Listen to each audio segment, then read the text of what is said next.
this is Colin Edwin from Porcupine and you're watching Morow.com.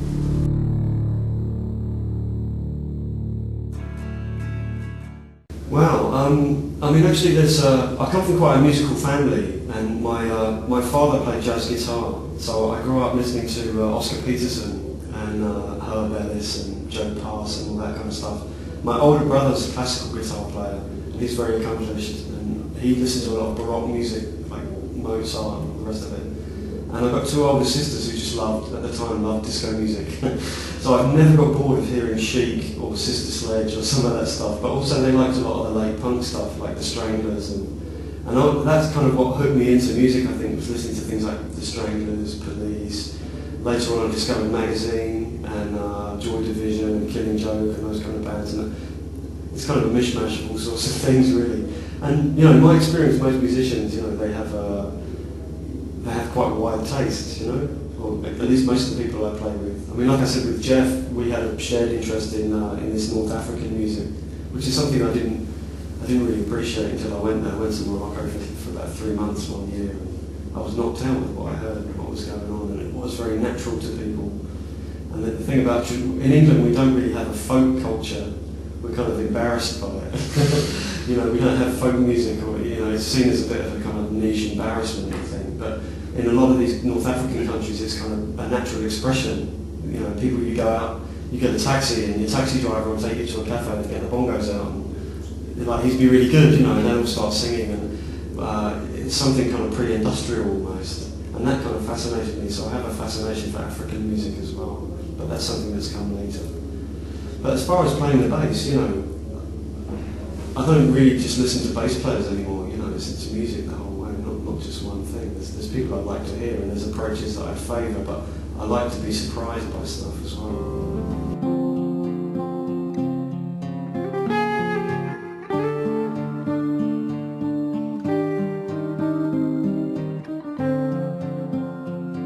Okay, well, I do various things. I've been doing a long-running project with a guy called Jeff Lee, who's a reed player, plays flute and saxophone.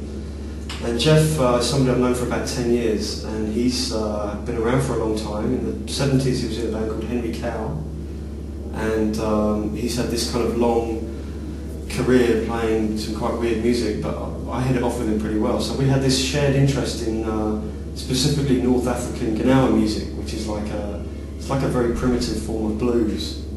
And in fact, there's a French band called Hadouk, you might have heard of. They do a kind of similar thing with ethnic instrumentation, and it's mixed with improvisation and a very strong North African influence. So we started off just basically jamming together and having fun, and then variously we got gigs, and the band's evolved now to the point where it's at the moment it's pretty much a studio project, and we've made 4 CDs, and we've just finished recording a 5th, but I don't know when it's going to come out yet.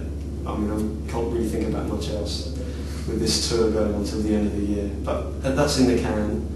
And earlier this year I put out my first solo CD, which is called Third Vessel, and it sounds really pretentious. I have a bit of difficulty talking about it, because when I tell you what it is, it's basically spoken word, a lot of spoken word set to music, and specifically it's a load of stories that are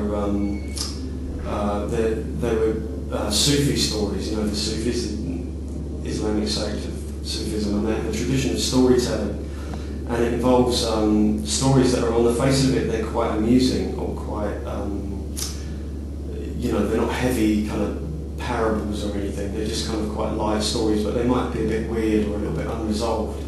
And I've always really enjoyed them. It's something I knew as a child. My father had a load of books, and I used to read the stories. And I was working on some instrumental stuff, and I thought I would try and set the words to the music that I've done, and it seemed to fit really well. So I tried a few more stories, and they all worked, I thought. So coupled with that, I had this idea about communication being like a theme, and everything seemed to run through with this communication theme, because the thing about the stories is you can hear them and you can be entertained by them, but the actual meaning behind them is that you can get a kind of spiritual message or a truth. You can understand something that's quite deep through listening to the stories. And I'm not a religious person at all, but the idea really appealed to me, that you could be listening to something that just makes you laugh or makes you think, but actually what's going in is something a bit deeper. So it was really fun to do, and I had some self-imposed rules that I wouldn't get anybody else involved, because the thing about playing the bass is 9 times out of 10 you're doing it with somebody else. And my whole musical thing for years, since I started playing, it's been about playing with people and being supported as a bass player and doing the job of the foundation, And I thought it'd be interesting to see what I did on my own without anybody else saying, well, maybe can you give me that here, or you know what I mean? So it's completely self-done, everything recorded and mixed. And the only thing was I got some friends in to do some voiceover, because I got a bit bored of listening to my own voice. So I got a few people in to talk a couple of the stories and just to give it a bit of colour, a bit of extra colour. But that was really fun to do, and who knows, there might be more.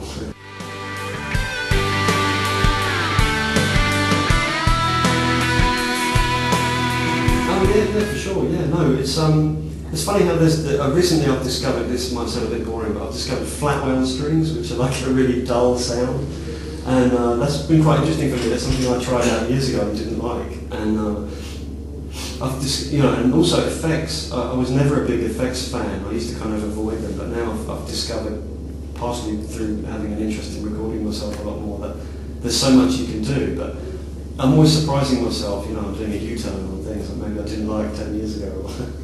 But, one of the other things is I learned to play with the pick, which was something I was a dedicated fingers person. If you talk to most bass players, it's generally one or the other.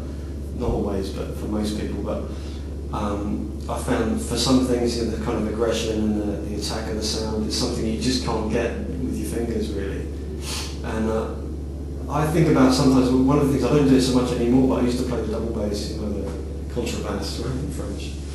And there's a kind of school of playing with the bow and playing pizzicato with your fingers. And the guys who practice with the bow, it's a very serious thing. When you learn to play with the bow, you have to get the grip right, you have to, it really puts your tuning into perspective. And I remember playing with double bass and studying it and having to play with the bow and really having to work very hard on it. And I actually found that for me, playing with the pick and playing accurately and playing with the right kind of tone and everything was just as much hard work as playing with the bow. I had to take it as seriously as if I was practicing the bow. So I'm always working on new things. I think it's important.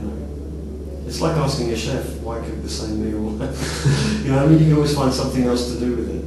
You can always find an improvement or find a different flavour, a different colour. That's kind of how I think about it.